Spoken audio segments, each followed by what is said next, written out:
Teeth grinding. The teeth grinding, also called as bruxism, usually occurs during the night. It is because a child who is normally submissive in a day acts out of his aggression during the night time.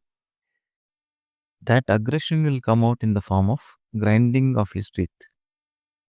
The usual history is that a docile child who is bullied and ridiculed by his peers, thus he develops a suppressed anger which is vented out in the night by teeth grinding, helping the child in becoming more aware of his rights and telling the child to fight for his rights, plus helping him to find other alternative ways of expressing resentment may relieve this problem.